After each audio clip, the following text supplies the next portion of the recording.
Welcome to Wagons of Steel. This week we're going to be talking about cop cars. Specifically, my cop car, this 2003 Ford Crown Victoria, which I've owned for 10 years, and nothing surprised me more, but this has actually been my favorite daily driver car of all time. Imagine that, a Mopar lover driving a Ford. Carry on.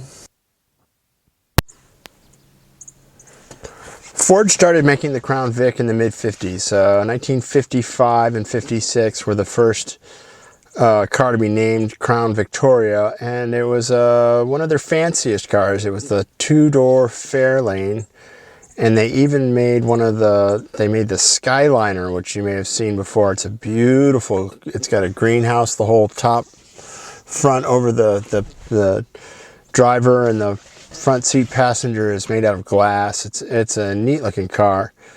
Then after that, it pretty much became a designation for the top trim level of their large cars. And then in '79, the LTD, the top of the line LTD was called the Crown Victoria, and that's really where what we're sitting in got started. That was the first of the big full-size cop cars that would be called the Crown Victoria. Then the version that we know right now that we're sitting in, the aerodynamic one that has been so common, is the 1991 was where they started. And they were modeled kind of the aerodynamics of a Ford Taurus and the full size of the Mercury Marquis. They saw a lot of service, not just with police, but with taxi cabs and old men, and they made an extended version of it for the Mercury town car, Lincoln town car, limousines. There's a million of those out there. It's been a real workhorse for a long time. This version started in 1991, and they concluded production of them in 2011. And during that time, they made 1.5 million or more of these things. So there are tons of parts for them.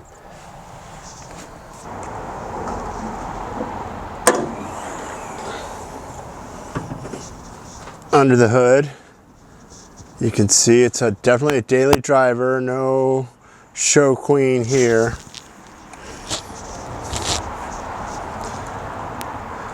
It's the standard issue 4.6 liter V8, of course.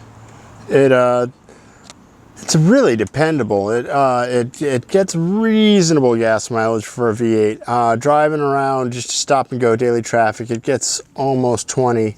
It's got an overdrive transmission in it, so when you go down the highway, if you manage to keep your foot out of it and don't drive like a cop, you can get over 30 miles per gallon. It's really surprising.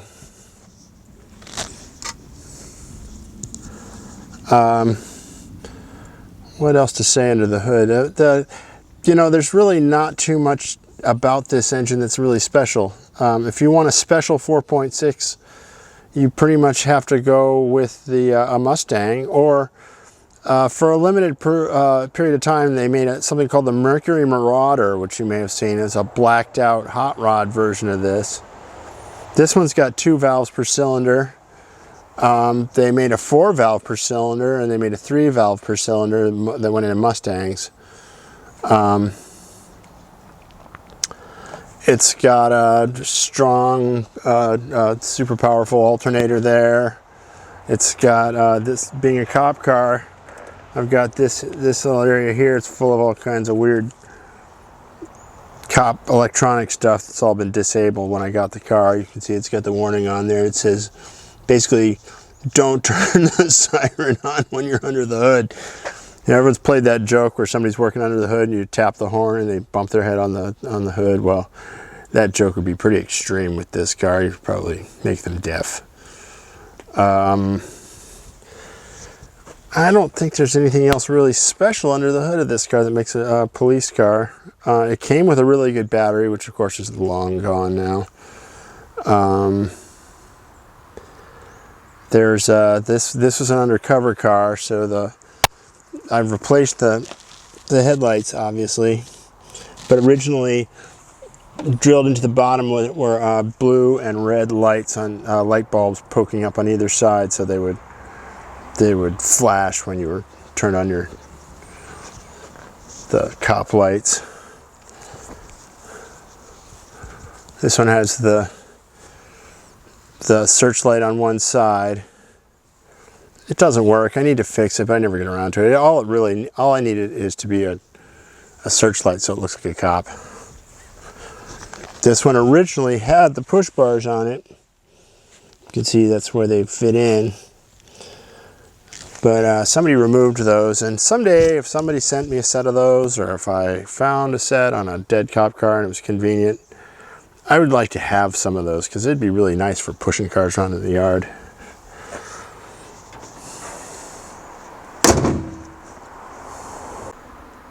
Other things that make this a cop car, the back door is always locked. You can't unlock it.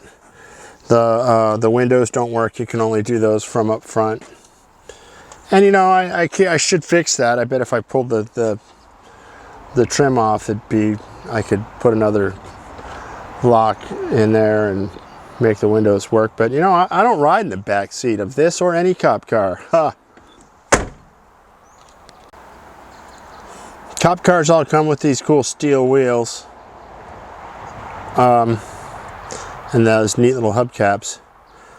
I don't run the cop tires now. When I first got this car, it had a full set on it, and even had they all come with full-size spares, and they are really expensive, like over $200 a tire, whereas these ones I have on here right now are more like $60 a tire. And you know, they're really nice, the cop tires, and they're speed rated, so you can go 130 miles an hour or something like that, and they won't blow apart. But I don't really go 130 miles an hour on the street, and these seem to do just fine. This is called the AntiStab Plate. So when you have surly partiers in the back seat, they can't stick a shiv in you while you're driving. I can't tell you how convenient that is.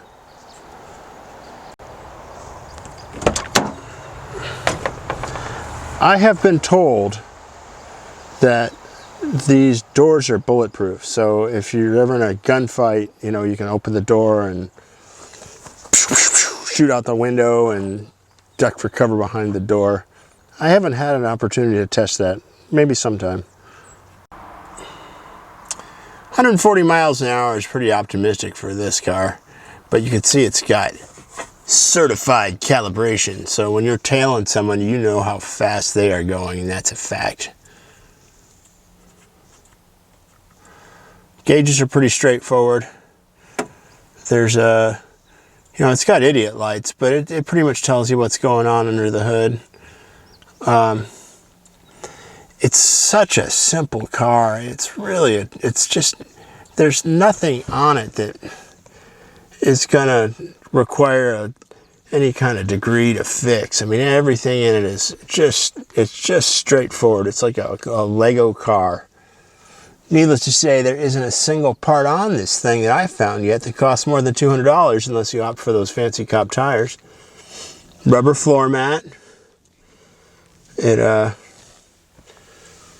somebody has to do the big spit in your car, it's pretty easy to clean up. Any kind of disaster. I've had both my kids were not born and raised, but they've been a part of this car since they were very, very young, so we've had lots of cleanups of that. They come with these industrial duty seats, which are remarkably comfortable. There's some power options in the driver's seat, but by and large they're just like normal seats. Someday I may have these reupholstered with something besides this industrial cloth. They seem like so comfortable that they might be worth putting into a race car or some kind of a project. If you're that's something I always look out for when I'm hunting for parts in a junkyard is seats.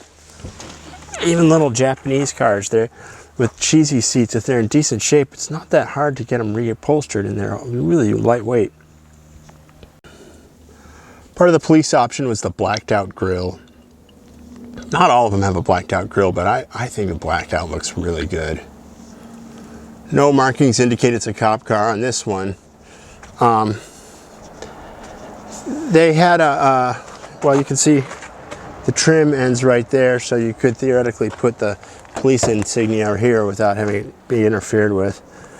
And then on the back, I think this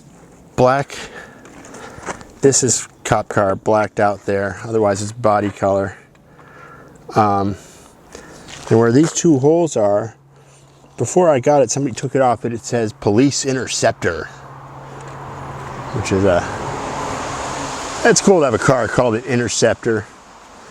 I think Roadmaster is the best name ever for a car, even though I'm not really much of a Buick man, but it's a good name. And then Interceptor's a pretty good name for a car too.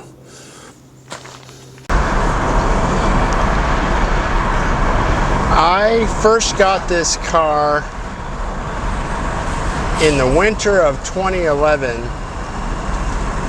and I bought it from a dealership, which is kind of an odd thing to do, but at that time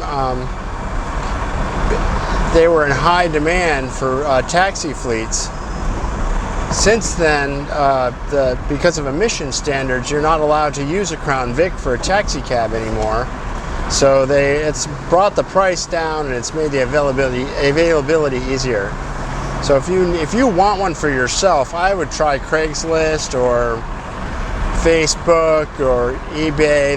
They're out there. There's lots of them. You can get a nice one any color you like, low mileage for $5,000 or less. I mean, I've seen really nice ones for $1,500 out there. It's the kind of car that people buy and then they get rid of. I love this car, but lots of people don't love their Crown Vics. They're just a useful vehicle for a designated purpose, like if you are a newspaper carrier or a Uber driver or something like that. Security, rent-a-cop. I was in line for the ferry. I live on an island, I have to take a ferry to get off the island. And I was in line, and I was in our family minivan, which we've had since it was new.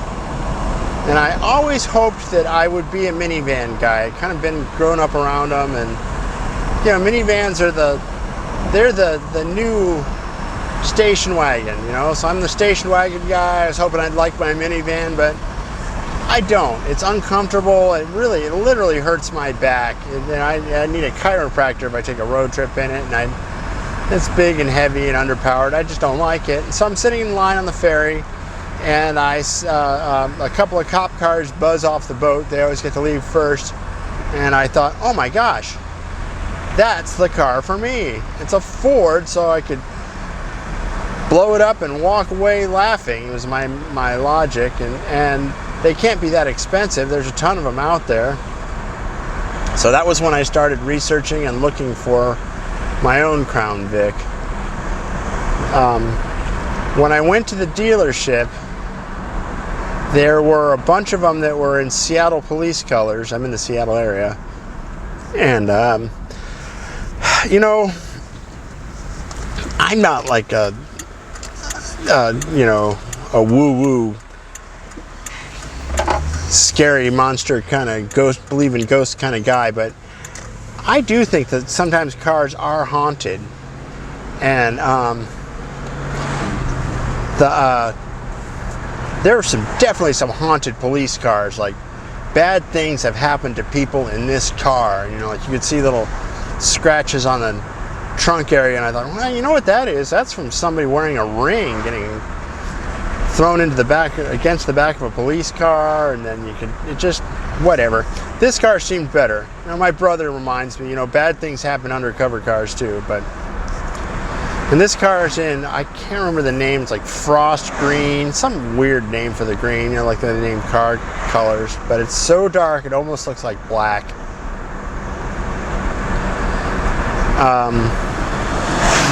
Can't think of what else really attracted me. This car, when I got it, it had like 80 or 90,000 miles on it, which is just getting broken in for these cars. They routinely go to 300,000 or 400,000 miles with regular oil changes. This one now has it's going to get probably hit 180,000 by the end of the week. So I've been in this car for maybe almost 100,000 miles, and I still have no complaints.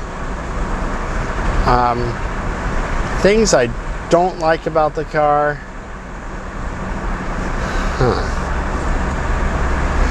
It's, you know, the only people on the road who know you're not a cop are other cops. So sometimes, if you're in a hurry to get somewhere, everybody around you slows down, which a lot of the time is kind of cool. You know, they hang their phones up, they put their seatbelts on, they slow down to the speed limit. But if you're trying to get somewhere and they slow down to 35 miles an hour in front of you, it's a pain in the ass. Oh, there was something else. It had the intake manifold problem with the 4.6 liter engine. It was a flaw. They made it out of half plastic, half aluminum, and it would leak. And so that had to be replaced. But guess what? The intake manifold cost less than $200, like everything else on the car. I had my crew chief work on it. He changed the intake manifold out. You know, these cars all modern cars are kind of disturbing looking under the hood if you're an old car guy like I am. Like, where's the spark plugs, and you know, a different coil for each cylinder and stuff like that. But when you really start working on it, it's amazingly simple to work on this modern stuff, because there's only one way for it to go together, and if you get it wrong, it just doesn't work. So it's interesting that way.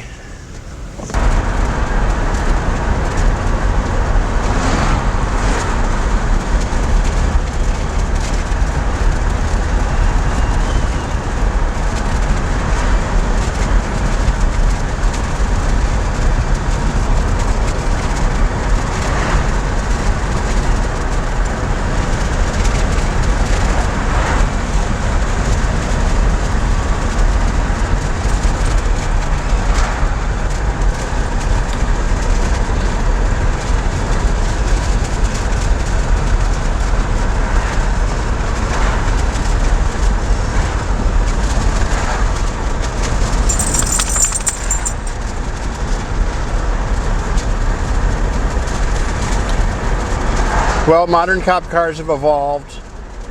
They still have cars. The Chevrolet Impala is supposedly one of the fastest police cars ever made, if not the fastest police car ever made. Ford has a new version of, I guess it's a Taurus. It's four-wheel drive, and it's got a turbocharged four-banger, which is, I guess it's a fun car to drive, but they're not reliable at all compared to these cars, which you just can't kill. And so they're still, you see them in service, even though it's been almost 10 years since they retired them from fleet service. Most police cars now are SUV type vehicles. The Ford, what is it? I think it's the Explorer. Of course, all cop cars are relatively fast. I mean, this car isn't that fast, and I think that it probably has something to do with, I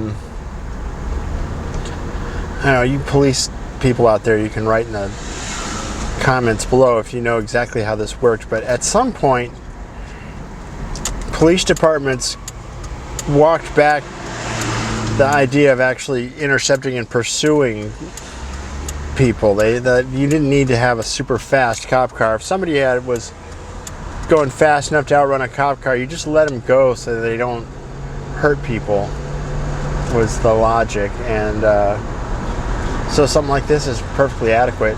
I have seen them out at the drag strip, and I think they run low 16s, which is, not bad, I guess. Then there are lots of crazy hop-ups that people do to these cars. If you go online and look it up, you want the definition of crazy, see what people do to these things. Oh my Lord. They have blowers and turbos and nitrous, and then there's people who just restore these back to perfect cop cars. You know, if most of the time police just give you the wave and that's that. But if you take it too far and you try to really look like a policeman, they frown on that. And you can actually, I think there's a ticket for impersonating a policeman.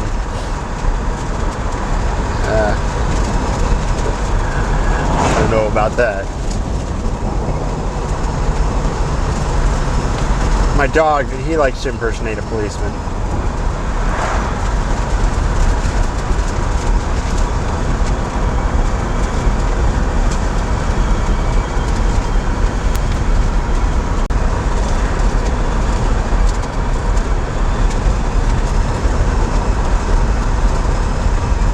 The brakes on these cars are absolutely fantastic. I mean, you can stop right now and it handles really well.